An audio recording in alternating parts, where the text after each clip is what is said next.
конфликты и непонятки между врачами, медицинскими работниками и теми людьми, которые получают услуги, происходит из-за того, что иногда пациенты не знают своих прав. То есть они не знают, на что имеют право. Наша главная цель – это сохранить здоровье и чтобы все в рамках закона проводилось.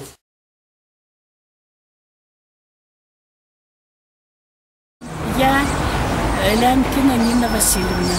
В 13-й поликлинике организован клуб здоровья. Клуб работает в неделю один раз. Мы изучаем казахский язык, занимаемся физкультурой, занимаемся изучением гипертонической болезни, и справляем дни рождения, праздники, собираемся в клубе. Врач, который ведет зав. Поликлиникой, нам дает наставления.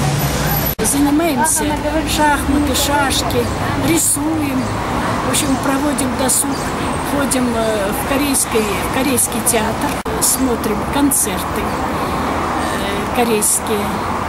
Были организованы, ходили в рощу. День пожилого человека отмечали вот здесь в кафе. Советую всем обращаться в клуб здоровья. Работают психологи, занимаются с нами психологи. Совет дают нам, чтобы не волноваться, чтобы берегли здоровье. Нам раздали вот книжки, там написано о медицине, все заболевания, советы, как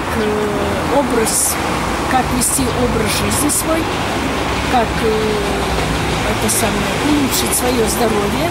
Все написано в этой книжке. Это поднимет наш кругозор, потому что мы, вот она рассказывала, очень многого мы не знаем. Это на самом деле. Да. И про вот эти лекарства мы не знаем, про бесплатные.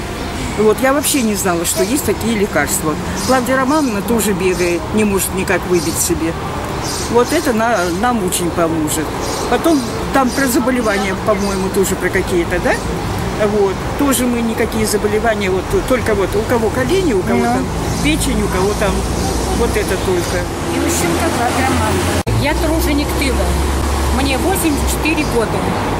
Ни один раз, ни одно лекарство я бесплатно не получила. Где вот сейчас говорят бесплатные лекарства, ни одно лекарство не получила. Где и как труженик тыла, куда мне надо прикрепить? Вот книжку прочитаете? Лепесь, зовут меня Вера Михайловна. Мы действительно довольны, что мы занимаемся в этом клубе. Мы уже давно ходим туда.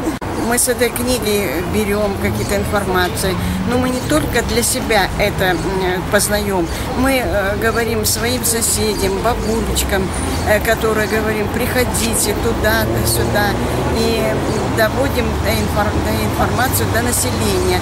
Так как мы активисты, как волонтеры участков, и нас знает население, к нам обращается по всем вопросам.